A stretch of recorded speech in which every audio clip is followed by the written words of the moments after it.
قەزای بەردەڕەش خاوەنی 350,000 دۆنم زەوی کشت و کاڵیە،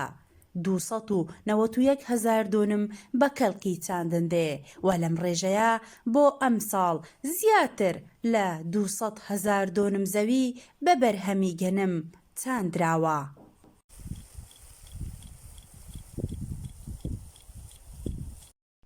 بەڵام ئەمساڵ بەهۆی کەمی ڕێژەی بارانبارین جوتیاران ترسی ئەوەیان هەیە زیان بە بەروبوومەکانیان بگات. ئیمساڵ بەهۆی نهاتنی باران زەرەرێک زۆر بەمان کەفتیە، ئێمە وەکی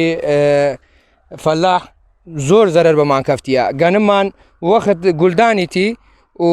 باران کێمە، ئێمە ئێستاسیانی بە ئاودان گەنم ئێستا ئێمە باشە بیرمان هەیە ئاو دەدەین، بەس بیرەکەمان فرۆشتگە فەلاح پتاتانی گەنم ئاودەن ژۆڵا ئێمە پتاتەمان تێنیە و لەسەر هەندێک وڵا باشە کارە بەگاو هابیت، یعنی بۆ گەنم ئاودان ئێمەش باشە، گەنم خۆمان ئاو دەدەین، بەس زەرەری زۆر بەمان کەفتێ لە ئەی بێبارانیە و لەسەر هەندێوەش دەرمانمان بژاڕشاندیە دەرمانیش نەکوشتیە، لە پشتی دەرمان جارێکی گە سنێکی زۆریشە، یعنی جارێک ڕشاندنی سەواگولیدایە ببیتە شیرە دەبی جارێکی دیش برشینینەوە، یعنی زەرەری زۆر بەمان کەفتێ ئیمساڵەکە. وڵا داواکاریمان حکومەت هاریکار بیت و سعر بلند بۆمان گەنم پچک بۆمان بلندکەن و داواکاریمان هەیە. بارانێتین هاتە بە زۆری تقریبان ئیسات یعنی 10 ڕۆژی دی بارانێت گەنمەکان هەبە یەکجاری ساقط دەبێت، دیسە ئێمە ئاوماندای ئاو دەدەین باشە، بەزەگات تا 10 ڕۆژ دی ئاویش نەدەبێت، ئاوی نەبێت، ئاوی نە گەنمەکە دەبێت حیوان بەردێ ساقط دەبێت، لە قەزای بەرد لە هەندێک جیاما ساقط بێ گەنمەکە حشک بێ. بە پێی وتەکانی بەڕێوبەرایەتی کشت و کاڵی بەردەڕاش گەردادە ڕۆژی تر باران نەبارێت زیاتر لە 160 بەرهەمەکان بە کەڵکی دوورینەوە نایەت. بۆ ئەم ساڵ لە قەزای بەردەڕاش زیاتر لە 200,000 دۆنم بە بەرهەمی گەنم چاندراوە، بەڵام بەداخەوە ڕێژەیەکی بارانی ئەوتۆ نەباریەوە کە گەنمەکان بێتە دوورینەوە. بۆ ئەم ساڵ تقریبان 200 ملیم زیاتر باران باریەوە، دەڤەری بەردەڕاش پێویستی بە 350 تا 400 ملیم باران هەیە بۆ ئەوەی گەنمەکان بێنە دوورینەوە، بەڵام بەداخەوە جوتیارانمان زەرەرێکی زۆر دەکەن، تەنها ئەو جوتیاران نەبێت کە شیانی ئاودانیان هەیە یان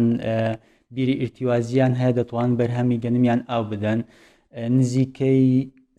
پێشبینی دەکەین زیاتر لە 30,000 دۆنم بۆ ئەم ساڵ بێتە ئاودان لە سنووری قەزای بەردەڕەش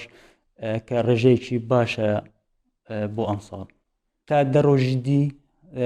لەم بەروارەوە تا 10 ڕۆژی کە باران نەبارێت زیاتر لە 60% گەنمەکانمان ناتوانین بیدورینەوە. لە سنووری ناحیەی کەلک زۆر لە زەویەکانیان بەرداوایانی حیوانیان بەردایتە یان زۆر لە جوتیاران گەنمەکانیان دەکێڵنەوە دووبارە. جوتیاران داوای ئەوە دەکەن کە حکومەت ئاوەڕێکیان لێ بداتەوە بۆ زیاتر پێشخستنی کەرتی کشت و کاڵی لە دەڤەرەکە، ئەگەرنا مەترسی ئەوە هەیە بەشێک لە جوتیاران دەست بەرداری کاری کشت و کاڵی بن. ڕاستی ئیمساڵەکە وەزعی کشت و کاڵ لە دەڤەری بەردەڕەش بە وەزعێکی زۆر خراپ تێپەڕ دەبیتن، لەبەرەوەی جوتیارانی ئەم ساڵ زەرەرێکی زۆر یعنی دەبینن. ئەو بارانە یعنی باران ئیمساڵ هەر نەبی، یعنی تقریبان بەس هەروەکی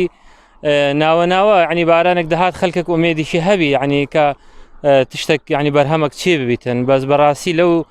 چەند ڕۆژێ دومایی ئەو 20 ڕۆژێ دومایی یعنی زۆر تەئسیرێکی زۆری لە جوتیاران کرد. لێرەدا دەمینێتەوە لەسەرەوەی کە یعنی خەڵکێک هەندێک ئێستەکانە ئەوەی بیری هەیە یعنی خۆ جوتیارێکی یعنی شیانی هەیە دەتانیتن ئاو بدەتن ئاودان دەکەت، بەس ئەو نسبێ ئاودانە زۆر کەمە، یعنی بە نسبەت ئەو جوتیارە زۆرە لەو دەڤەرە و ئەو خاکێکی زۆر باش و ماشەڵڵا یعنی بەرفراوان و باش ئەو ئاودانە ناکەت چ نسبە، یعنی بەڕاستی یعنی ئەگەر حکومەت هاوڕێک لە جوتیاران بدەتەوە یعنی لە هەندێک لایەنەوە هاروکاری بکرێتن، یعنی ئەوەی بیری هەیە بۆڕی بدەێت، یعنی هەندێک لایەنی دیکەوە بتانیت هاروکاری بکەتن، ئەگەرنا بەڕاستی جوتیار یعنی ئەوە چەند ساڵی پێشی ئێستەکانە یعنی لە زۆر لاوە زۆر لایەنەوە ناخوازیین بەحس هەمی شتەکان بکەین، بەس جوتیار جۆتیاری ئەو منتەقەی و کوردستان بەعام یعنی زەختێکی زۆر لە سەریانە ینی زۆر کەس یعنی دەستی لە جۆتیاری هەلگرتگا گەروا بچیتر خەڵکێک پێچێ نابێتن زێتر بەردەوامی بدەتە بە کشت و کاڵ لێرەدا یعنی ئەوش داوا لە خودە تعالەش دەکەین خودە تعالە ڕەحمەتێک بنێریتن هەر یعنیێژی باسەکەی کوردەوایژن خسارە نیوەشی بگەڕێتەوە هەر فایدەیە. لە سەرەتای چاندنی وەرزیگەنم جوتیاران چاوەڕێی ئەوە ئەکەن ڕۆژێکدا بێ بەربوومی زەویەکەیان بدورنەوە بەڵام ئەمساڵ پێدەچێ بەهۆی کەمی ڕێژەی بارانبارین لە دەڤەری بەردەڕاش جوتیاران نەگەن بەم خەون و خەیاڵەیان. ویداد ئەمین، خانێ نیوز، دەڤەری بەردەڕاش.